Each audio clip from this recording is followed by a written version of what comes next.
Hi students, welcome to Construction Materials and Construction Practice. Unit 1 வந்து பிரீஃபாக discuss பண்ணிட்டு வரோம். இப்போ மாடல் நம்பர் 7 பார்க்குறது என்ன அப்படின்னு பார்த்தீங்கன்னா சிமெண்ட்.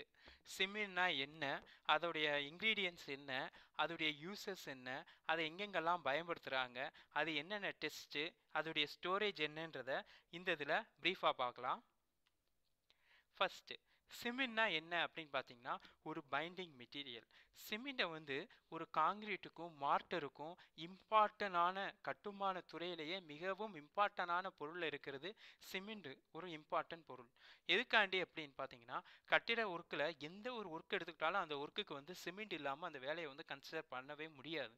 ஸோ அதனால இது வந்து ஒரு மிகவும் முக்கியமான பொருட்கள், கட்டுமான பொருட்களில் மிகவும் முக்கியமான ஒன்று.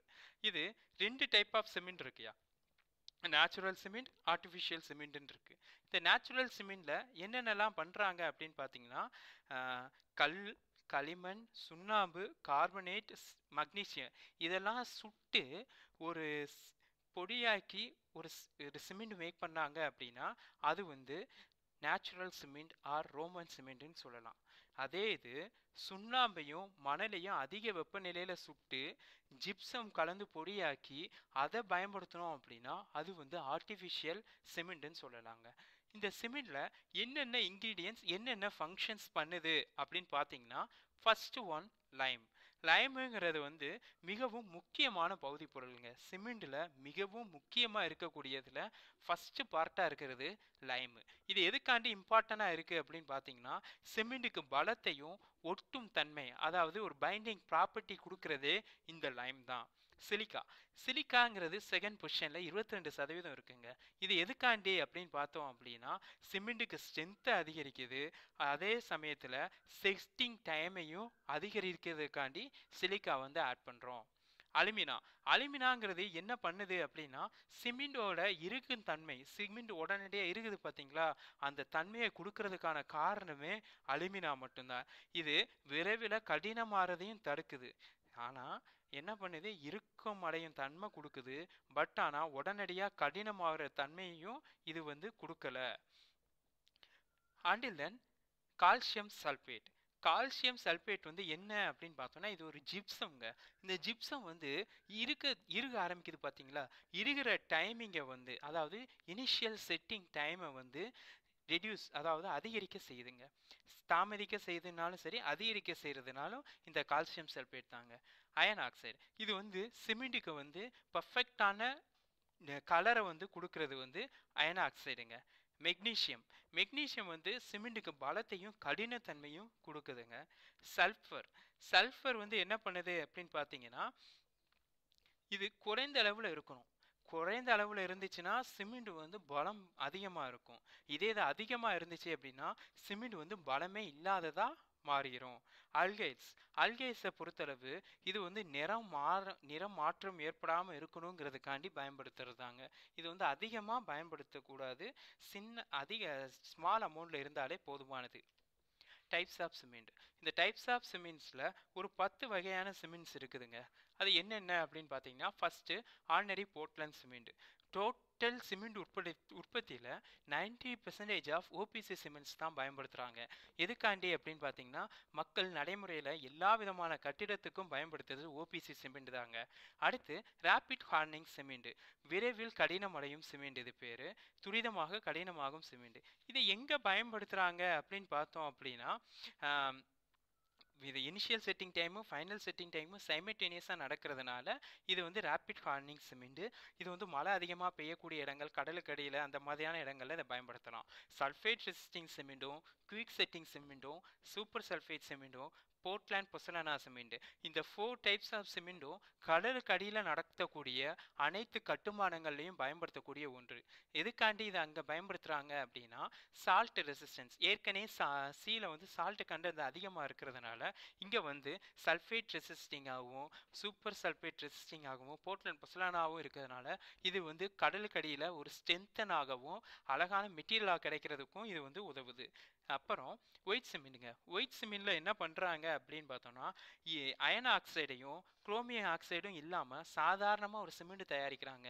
அந்த சிமெண்ட் தான் என்னது, ஒயிட் சிமெண்ட். இதை வந்து மட்டி அடைக்கிறதுக்கு, ஃப்ளோர் ஃபினிஷ் பண்ணுறதுக்கு, பிளாஸ்டர் ஒர்க்குக்கு, ஆர்னமெண்டல் ஒர்க்கு ஆகியவற்றுக்கு எல்லாத்துக்குமே இந்த ஒயிட் சிமெண்ட்டை பயன்படுத்தலாம். Grades of uses of cement. சிமெண்ட்டை எங்கெங்கெல்லாம் பயன்படுத்திக்கிட்டு இருக்காங்க அப்படின்னு பார்த்தீங்கன்னா, மேசன்ட்ரி ஒர்க்குக்கு, பிளாஸ்டர் பண்ணுறதுக்கு, பாயிண்டிங் பண்ணுறதுக்கு பயன்படுத்துகிறாங்க. மேசன்ட்ரி ஒர்க்குனா 2 பிரிக்கை வந்து ஜாயின் பண்ணுற ஒர்க் இருக்குது பார்த்தீங்களா, அது பேர் தான் மேசன்ட்ரி ஒர்க்கு. அப்புறம் பிளாஸ்டிங், அதாவது பூச்சி பூசுதல் ஒர்க்குக்கு, பாயிண்டிங், அதாவது அந்த ஒரு சின்ன கனவதி பாந்து வைப்பாங்க பார்த்தீங்களா, அந்த வேலைக்கும் என்ன சிமெண்ட்டு மார்ட்டர் சிமெண்ட் பயன்படுது. காங்கிரீட்டில் என்னவா பயன்படுது?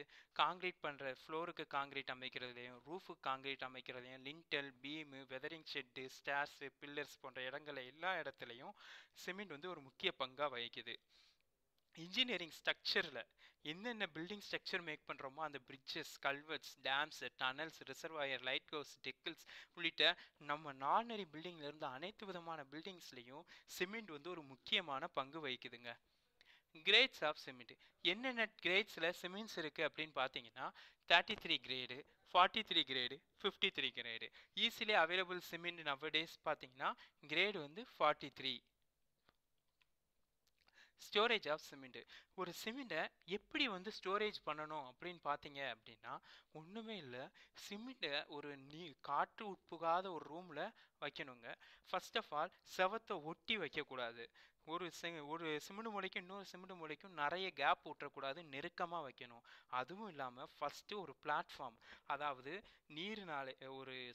மரத்தினாலேயோ ஒரு இரும்புனாலோ ஆக்கப்பட்ட ஒரு மேடை அமைச்சு அந்த மேடைக்கு மேலே தான் சிமெண்ட்டை வந்து ஸ்டோரேஜ் பண்ணணும். 10 மூளைக்கு மேலே வச்சிடக்கூடாது, 10 மூளைக்குள்ளே தான் வச்சுருக்கணும். அதுவும் மேலே ஒரு பாலித்தீன் கவர் போட்டு கவர் பண்ணி வைக்கணும். எதுக்காண்டி அப்படின்னு பார்த்தோம்னா, ஒரு பில்டிங் எடுத்துக்கிட்டோம் அப்படின்னா அந்த பில்டிங்க்கு குறைஞ்சது 500 மூடை 600 மூடைன்னு ஒரு மினிமம் 300லேருந்து 400 மூடை வரைக்கும் செலவாகும். அதை வந்து உடனடியாக லோடில் வரப்போ 100லேருந்து 200 மூடை வந்து எடுப்பாங்க. அதை சைமல்டேனியஸாக பயன்படுத்திட முடியாது. அப்படியே பயன்படுத்தாட்டினாலும் நம்ம என்ன பண்ணுவோம், நம்ம ஒரு ரூம்குள்ளே வச்சு ஸ்டோரேஜ் பண்ணி வளர்ப்போம். இது சப்போஸ் நம்ம வந்து காற்று உட்புகிற மாதிரி இடத்துல வச்சுட்டோம் அப்படின்னா என்ன ஆகும் அப்படின்னா, சிமெண்ட் மூடை எல்லாமே கெட்டியாயிரும். கெட்டியாச்சுன்னா நம்மளால வந்து கன்ஸ்ட்ரக்ஷனுக்கு பயன்படுத்தினாலும் அது வந்து யூஸ்லெஸ், அதுவும் இல்லாமல் ஸ்ட்ரென்த் இல்லாமல் போயிடும்.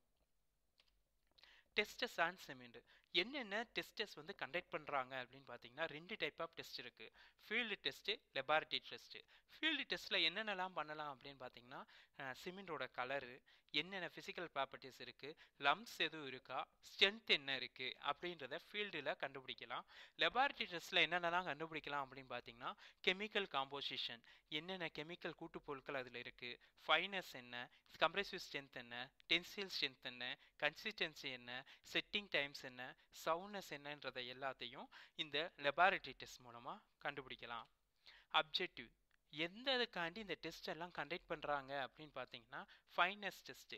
ஃபைனஸ் டெஸ்ட்டு என்ன அப்படின்னு பார்த்தோம்னா, சிமெண்ட் நல்லா கிரைண்ட் ஆகிருக்கான்றதை செக் பண்ணுறதுக்கான டெஸ்ட்டு தான் என்னது ஃபைனஸ் டெஸ்ட்டு. கம்ப்ரெசிவ் ஸ்ட்ரென்த்னா என்ன அப்படின்னு பார்த்தீங்கன்னா, அழுத்த விசை. ஒரு சிமெண்ட்டுக்கு வந்து எவ்வளவு அழுத்த விசை இருக்குன்றதை கண்டுபிடிக்கிறது கம்ப்ரெசிவ் ஸ்ட்ரென்த். டென்சைல் ஸ்ட்ரென்த்னா இழுவிசை. ஒரு சிமெண்ட்டுக்கு எவ்வளவு இழுவிசை இருக்குன்றதை கண்டுபிடிக்கிறது டென்சைல் ஸ்ட்ரென்த்.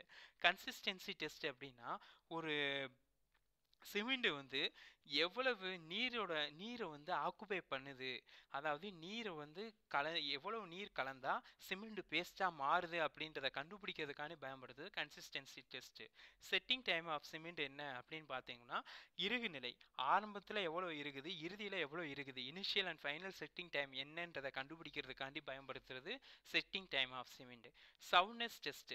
சவுண்ட்னஸ் டெஸ்ட் எதுக்காண்டி பயன்படுத்துறாங்க அப்படின்னா, சிமெண்டோட சுண்ணாம்பு எவ்வளவு சேர்ந்துருக்கு, சேராம எதுவும் இருக்கா அப்படின்றத கண்டுபிடிக்கிறது வந்து soundness test. Physical properties of cements. ஒரு சிமெண்ட்டுக்கு என்னென்ன பிசிக்கல் ப்ராப்பர்ட்டிஸ் இருக்கணும் அப்படின்னு பார்த்தோம்னா, இனிஷியல் செட்டிங் டைம் வந்து நாட் லெஸ் தென் 30 minutes குள்ள தான் இருக்கணும். ஃபைனல் செட்டிங் டைம் 10 hours குள்ளக்க தான் இருக்கணும். கம்ப்ரெசிவ் ஸ்ட்ரென்த் 3 நாள் ரிசல்ட் படி 16 Nm/mm² தான் இருக்கணும். கம்ப்ரெசிவ் ஸ்ட்ரென்த் 7 days ரிசல்ட் படி 22 Nm/mm² தான் இருக்கணும். டென்சைல் ஸ்ட்ரென்த் 3 days டெஸ்ட் படி 2 Nm/mm² தான் இருக்கணும். டென்சைல் ஸ்ட்ரென்த் 7 days ரிசல்ட் படி 2.5 நியூட்டன் பர் எம்எம் ஸ்கொயர் தான் இருக்கணும். அதாவது ஃபைனஸ் டெஸ்ட் மூலமாக கண்டுபிடிச்சிருப்போம், மைக்ரான் சீவில் சீவ் பண்ணி பார்த்துருப்போம், அது வந்து 10%க்கு எக்ஸீட் ஆகக்கூடாது. அதே இது சவுண்ட்னஸ் டெஸ்ட் மூலமாக எவ்வளோ சவுண்ட்னஸ் கிடைக்குது அப்படின்னு பார்த்தோம்னா 90 mmக்கு மோர் தென் ஆகிடக்கூடாது. அது ஆனால் மட்டும்தான் அந்த சிமெண்ட் வந்து தரமான சிமெண்ட்னு சொல்லலாம். கெமிக்கல் ப்ராப்பர்ட்டிஸ், வேதியியல் பண்புகள். என்னென்ன வேதியியல் பண்புகள்லாம் கொண்டிருக்கு அப்படின்னு பார்த்தீங்க அப்படின்னா, சுண்ணாம்பு, சிலிக்கா, அலுமினா மற்றும் இரும்பு ஆக்சைடு ஆகியவற்றுக்குள்ள விகிதம் வந்து 0.66 இருந்து 1.2 வரைக்கும் தான் இருக்கணும். அலுமினாக்கும் இரும்பு ஆக்சைடுக்குள்ள விகிதம் வந்து 0.66 மட்டும்தான் இருக்கணும். மக்னீசியா வந்து 5%க்கு மேலே இருக்கக்கூடாது. அதாவது மெக்னீசியா அது வந்து 5%க்கு மேலே இருக்கக்கூடாது. Okay, next admixtures. அட்மிக்சர்ஸ்னால் என்ன அப்படின்னு பார்த்தோம்னா, இப்போ வந்து ஒரு காங்கிரீட்டில் ஒன் ஆஃப் த பார்ட்டாக சேர்க்கறது தான் என்னது அட்மிக்சர்ஸ். இந்த அட்மிக்சர்ஸ் எதுக்காண்டி ஆட் பண்ணுறாங்க அப்படின்னு பார்த்தோம்னா, தன்மை அதாவது குணங்கள் வந்து அதிகரிக்கணும், காங்கிரீட்டோட தன்மையும் பலமும் அதிகரிக்கணுன்ற பர்பஸ்க்காண்டி ஆட் பண்ணுறது தான் என்ன அட்மிக்சர்ஸ். இதோடைய பயன்பாடுகள் என்ன அப்படின்னு பார்த்தீங்க அப்படின்னா, கடினத்தன்மையை வந்து அதிகரிக்க பயன்படுத்துகிறாங்க. தண்ணீரை வந்து சேர்க்கறது வந்து தண்ணீரோட அளவை வந்து கம்மி பண்ணுறதுக்காண்டி இதை பயன்படுத்துகிறாங்க.